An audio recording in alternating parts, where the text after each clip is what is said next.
بالنازلات الماحقات والدماء الزاكيات الطاهرات والبنود اللامعات الخافقات والجبال الشامخات الشاهقات.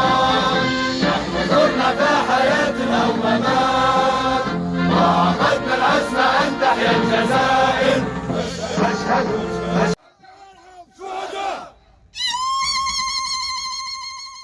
نلقوا البيان الوطني للتنسيقية متقاعدي الجيش بمختلف الشرائح أرامل الشهداء مشطوبين معطوبين وذوي الحقوق.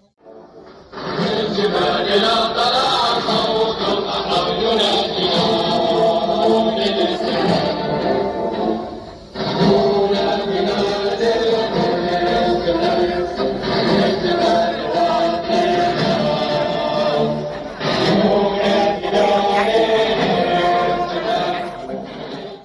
من اليوم ستبدأ فتح ملفات ليعود لكل حق حقه.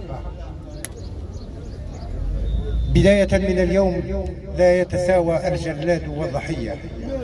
اليوم من دافع عن كرامة الوطن ومن دفع بأجزاء من جسمه ومن حياته ومن دمه آن الأوان ليسترد حقه وكرامته وشرفه. ومن خان الوطن ومن باع الوطن ومن نهب الوطن آن الأوان ليقدم للحساب ويقدم لعرض حال في هذه الفترة التي استمرت 4 عهدات أو عقدين من الزمن لم تشهد لهما الجزائر مثيلا في التدحرج إلى الخلف وفي التخلف. على مدة 20 سنة تراجع كل شيء في تربية اجتماعا وسياسة. من أجل أن يبقى هذا البلد حرا مستقلا معززا مكرما.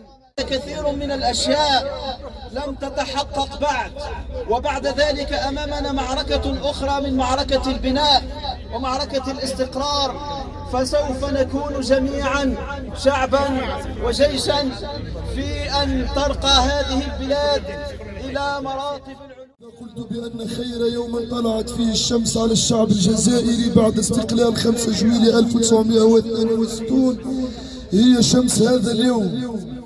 كيف لا وقد افتككنا حريتنا من تلك العصابة الغادرة.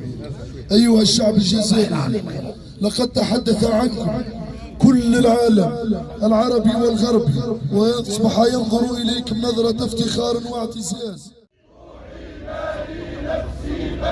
وأنا الحامي لك في المحن لتعش حرا طول الزمن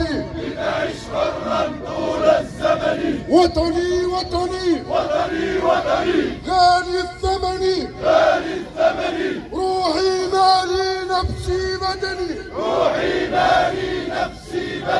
وأنا الحامي لك في المحن لتعش حرا طول الزمن يا سروال يا سروال يا سروال الله يشفيك يا سروال يا سروال بوتفليقة استقال يا سروال بوتفليقة استقال يا سروال يا سروال الله يشفيك